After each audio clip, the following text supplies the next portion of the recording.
Ben pour commencer, on va savoir de quoi on parle. Je crois que c'est assez évident. On se fait assez blaster de toute cette symbolique ce mois-ci que je voulais justement revenir là-dessus puis parler un peu de la symbolique de la fierté gay. Pour comprendre la symbolique de la fierté gay, ben c'est le mois de juin. Le mois de juin, c'est le Gémeaux. Puis le Gémeaux, ben c'est quoi la symbolique du Gémeaux? C'est la dualité. C'est les deux, hein? C'est les deux, les amoureux. C'est le rapport du printemps vers l'été. On s'en va vers le solstice d'été le 21 juin, puis après ça, on tombe dans le cancer. Fait que c'est vers ça qu'on s'en va. Ça représente les enfants ou l'adolescence, un peu dans le cycle de l'humain. C'est le mois de juin. C'est aussi, toute la symbolique du lutteur, Jacob, Ésaü, Castor, Pollux, Siméon et Lévi, Thomas, Didymus, le jumeau. Là. Si vous avez suivi d'autres vidéos que j'ai fait, vous allez comprendre. Pour l'instant, je passe très vite. Les frères, les disciples, les Adam et Ève, Lapin, la licorne aussi, qui est une constellation, en passant les constellations du Gémeaux, hein, Castor et Pollux, hein, c'est nos deux, nos Gémeaux, nos frères, nos deux jumeaux. La licorne, il y a le Canis major minor, les deux chiens, les deux, il y a plein de deux, là. Dans le zodiaque, il y a plein de deux animaux, ça a rapport avec le Gémeaux. Il y a le chameau, le léopard, Camelopardalis, qui est comme un mix entre deux animaux. Le lynx, Auriga. Monocéros, je l'ai dit, la licorne. La licorne, c'est Monocéros, son nom, hein, mais c'est la licorne. Chevreuil, l'arc-en-ciel. L'arc-en-ciel, c'est un peu une symbolique entre le cancer et le Gémeaux. Fait que le Gémeaux, on se rappelle, c'est un signe d'air. Ça représente aussi la dualité, hein, où les choses se séparent en deux. Où ce qu'on s'identifie. C'est pour ça qu'un peu l'adolescence, hein, c'est la période où on commence à se faire une identité. Donc Gémeaux, on voit un peu les constellations, tout ça. Dans le cancer, qui est le signe suivant en suivant notre zodiaque, on a quoi comme symbolique? On a ce qu'on appelle l'arche, l'Argo Navis, qui est un des grandes constellations, des plus grandes constellations, surtout dans l'ancien temps qu'on l'appelait comme ça. Maintenant, ça a changé, là, mais l'Argo Navis, c'est le bateau, l'arc. C'est l'arche de Noé aussi. C'est l'arc. Tout ce qui est arc, arche, crabe, c'est le même mot, hein. Crabe, arche, arc, barque, scarabée. La lune, qui est une barque. C'est pour ça que la lune sert de barque, là. C'est pour ça que ça a le rapport. Le chariot, c'est la même chose. Char, car, crabe, c'est R-A, c'est la même sonorité. Le char, c'est le coffre aussi. Un coffre, c'est une barque. C'est quelque chose qui transporte. L'arche, avec Moïse, on se rappelle, Moïse sauvé des eaux, parce que le signe du cancer, c'est un signe d'eau. C'est le signe de la barque. L'arche de Noé, l'arc-en-ciel. C'est pour ça que dans Genèse 8 ou 9, en tout cas, un des deux. Le déluge, Dieu dit, mon arc-en-ciel, oui, je le mets dans le nuage. Il doit servir de signe de l'alliance entre moi et la terre. Et voici ce qui arrivera, je ferai venir un nuage au-dessus de la terre. Alors, à coup sûr, l'arc-en-ciel apparaîtra dans le nuage et vraiment, je me souviendrai de mon alliance qui est entre moi et vous et toute âme vivante parmi toute chair. Les eaux ne deviendront plus un déluge pour ravager toute chair. L'arc-en-ciel devra apparaître dans le nuage. À coup sûr, je le verrai pour me souvenir de l'alliance pour les temps indéfinis entre Dieu et toute âme parmi toute chair qui est sur la terre. Donc, c'est un symbole, l'arc-en-ciel, c'est l'arche-en-ciel. L'arc, la barque, c'est tout rapport avec notre cancer, avec l'argot. L'arche aussi, l'arche royale de la franc-maçonnerie, c'est parce que c'est les signes d'été. Puis c'est le solstice. C'est là le solstice. C'est entre le cancer puis le Gémeaux. C'est le 21 juin. L'arche de Noé est toujours représentée avec l'arc-en-ciel, les dualités d'animaux, hein, toutes les couples d'animaux purs et impurs qui ont rentré dans l'arche, qui sont les Gémeaux dans le fond. Puis ici, on le prend au niveau précessionnel parce que en fait, si vous connaissez vos précessions des équinoxes, le concept, vous comprenez c'est quoi je veux dire, mais dans notre cycle de précession, l'arche, ça représente aussi tout le Noé, ça représente toute la période où il y a eu l'ère glaciaire ici, là, il y a 12 000 ans. L'époque à laquelle il a fallu traverser le déluge des eaux du cancer avec une barque pour sortir, puis en précession, l'ère d'après est à l'envers du zodiaque, donc c'est l'ère du Gémeaux, on rentrait après ça dans l'ère du Gémeaux. C'est pour ça qu'il a établi son alliance ici entre les deux. Fait qu'après le déluge, l'humanité est entrée dans le Gémeaux, puis par précession, hein, par sens inverse, par cycle de 2160 ans, si vous connaissez le concept, là.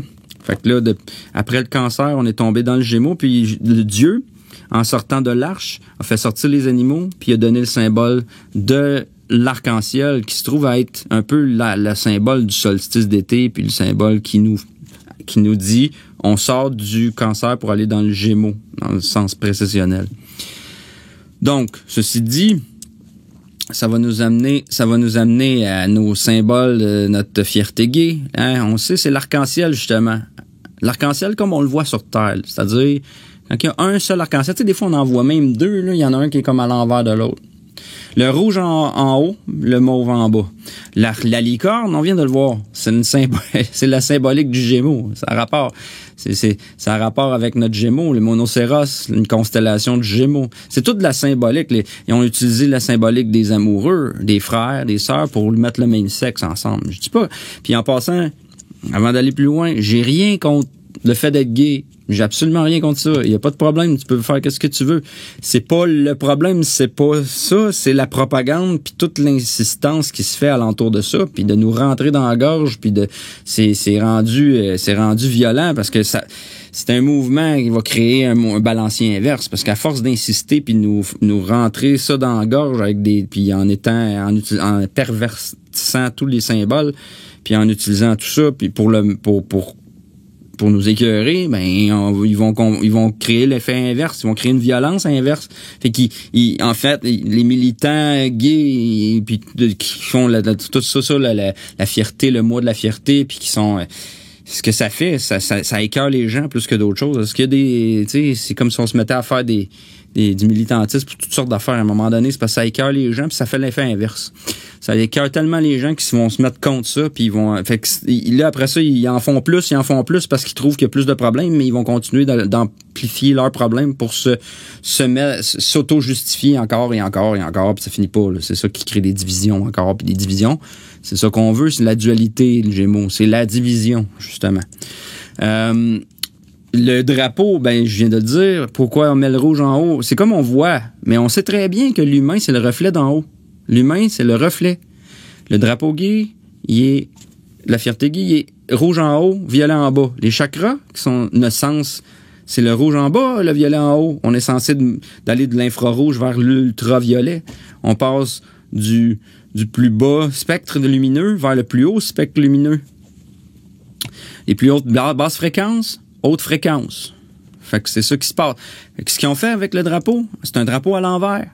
C'est un drapeau à l'envers des chakras. Ce qui se passe quand on met la tête en bas.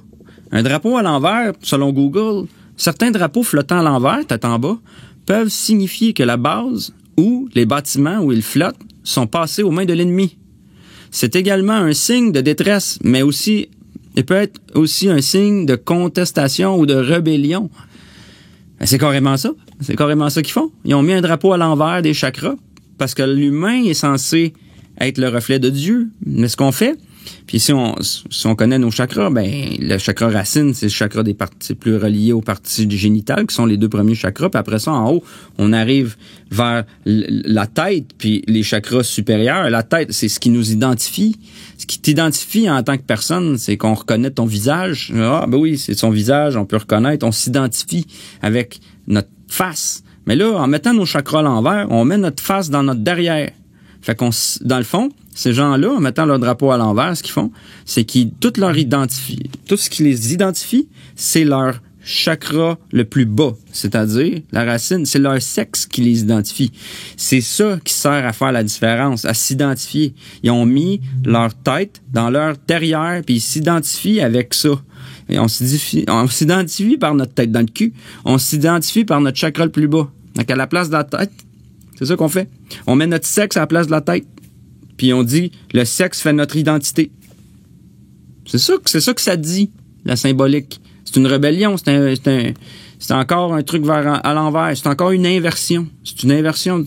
On utilise toute la symbolique du mois de juin, c'est-à-dire toutes les constellations du Gémeaux, puis toute la symbolique pour amplifier tout ça, puis le pervertir en le mettant à l'envers.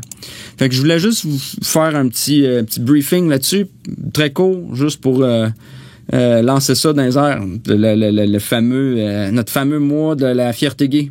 Puis encore une fois, disclaimer, j'ai rien contre votre orientation sexuelle. J'en ai juste contre la propagande, puis l'utilisation, puis tout ce qui est fait alentour de ça. Puis c'est ça qui crée des divisions, des problèmes. Les gens devraient être capables aujourd'hui de savoir que si un homme qui aime un homme ou une femme qui aime une femme, c'est bien correct, il n'y a pas de problème avec ça. C'est pas ça le problème. C'est la perversion qui va avec. Puis tout ce qui est poussé vers les enfants aujourd'hui, tu sais, puis là les problèmes d'identité, là, le non-genre, là, puis non-binaire, là, toute cette folie-là qui est complètement issue de ces problèmes-là, le fait de mettre notre tête dans le derrière, ben on voit plus clair. C'était un 69 qu'on a fait, hein, puis 69 c'est le signe du cancer encore. C'est l'inversion. Mais d'accord. Mais tout ça pour dire que c'est ça qui crée des problèmes. Les gens, ils savent plus comment s'identifier.